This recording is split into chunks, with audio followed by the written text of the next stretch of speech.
Welcome to The Secrets of Success. By following the proven techniques of the guests who appear on this series, you'll learn that even successful people run into detours and failures, and how you can apply their success techniques to change your life.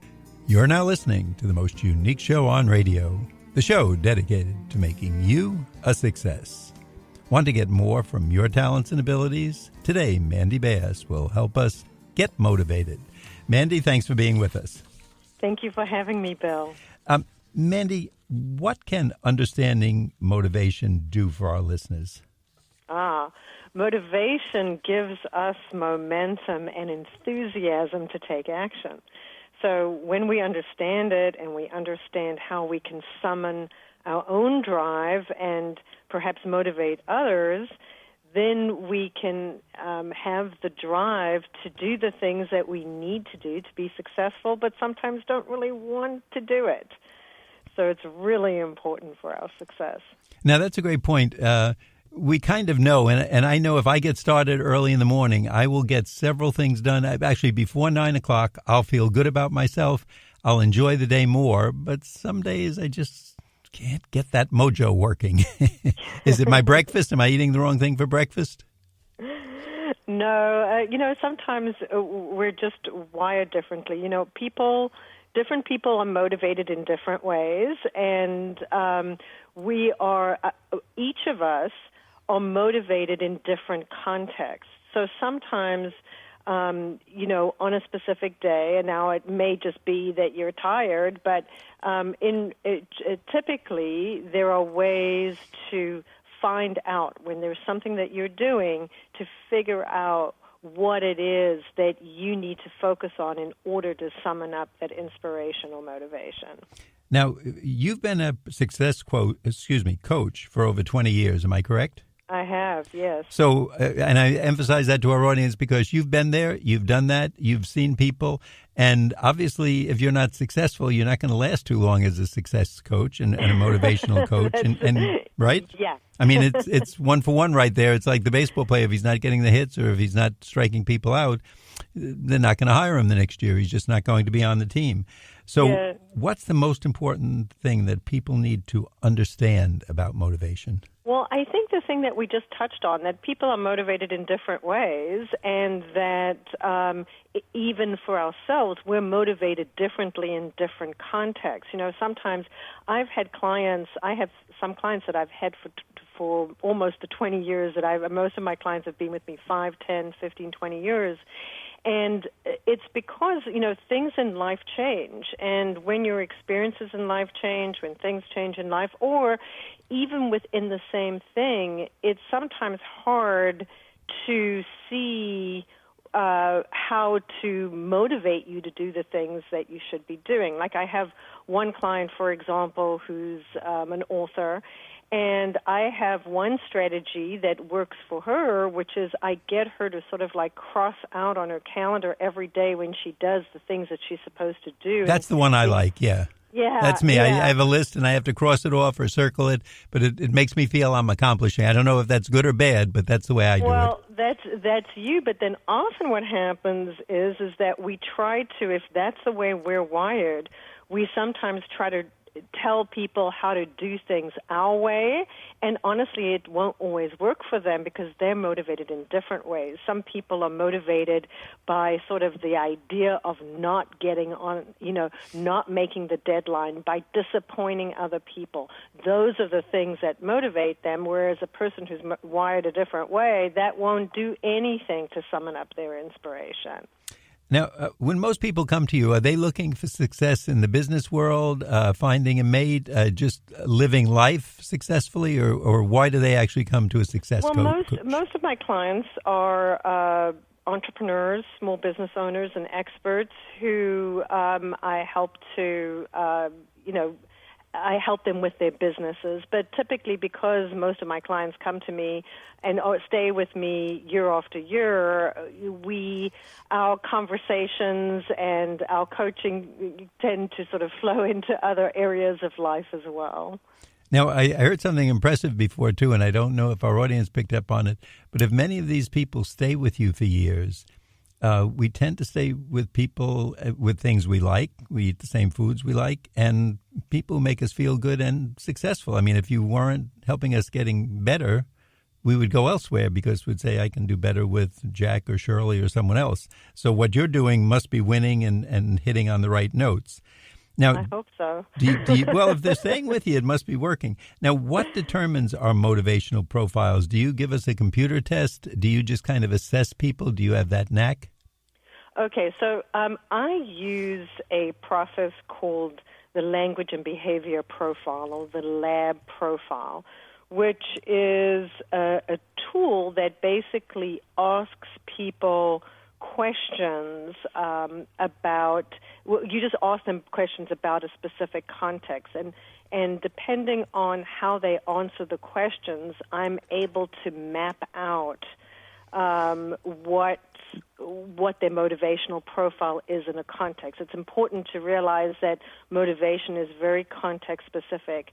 So what would motivate you in a job may be different to what motivates you to lose weight or to get in shape, or so it'll be a different profile because of the context.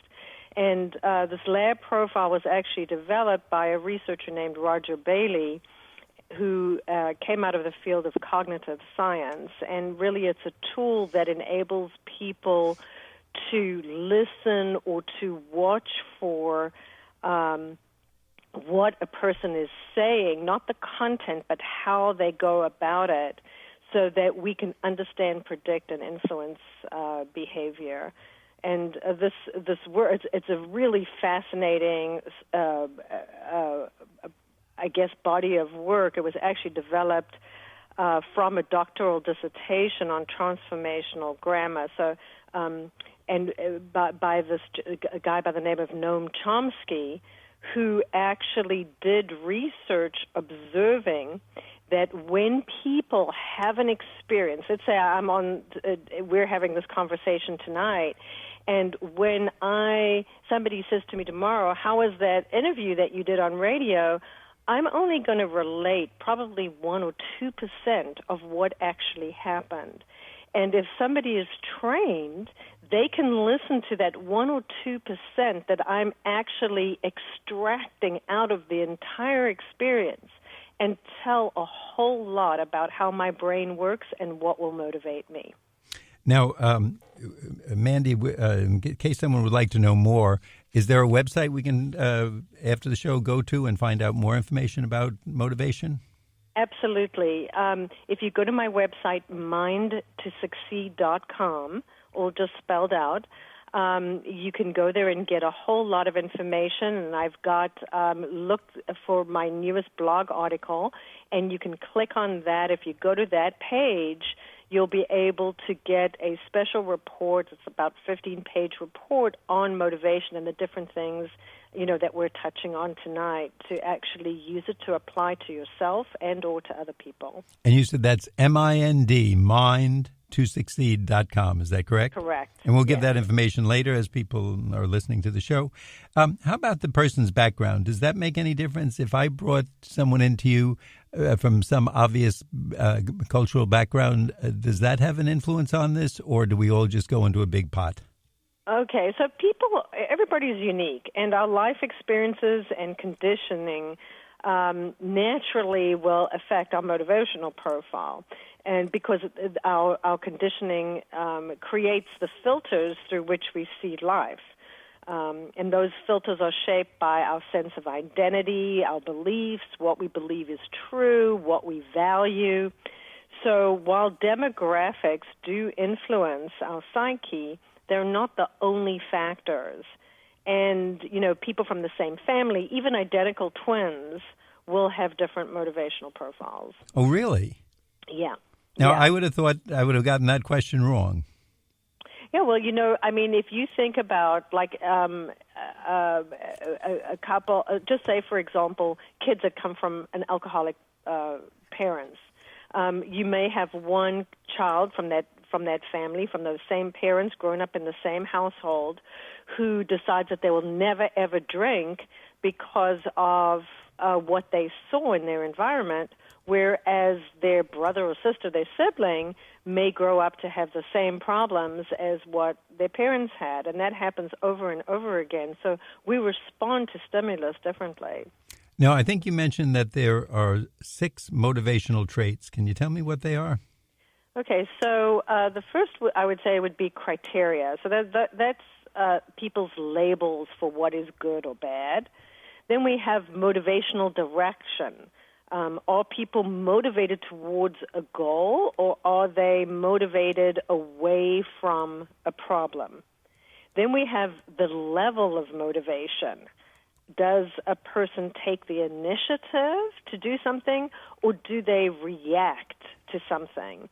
And so we also have the source of how they make their judgments. Some people are motivated by their judgments come from external things like reports or other people's opinions or feedback, whereas a typical entrepreneur will have an internal motivational profile, meaning that those judgments come from inside of them. They don't really care that much about what other people, in a context, what other people say or think in order to judge if something is good or bad.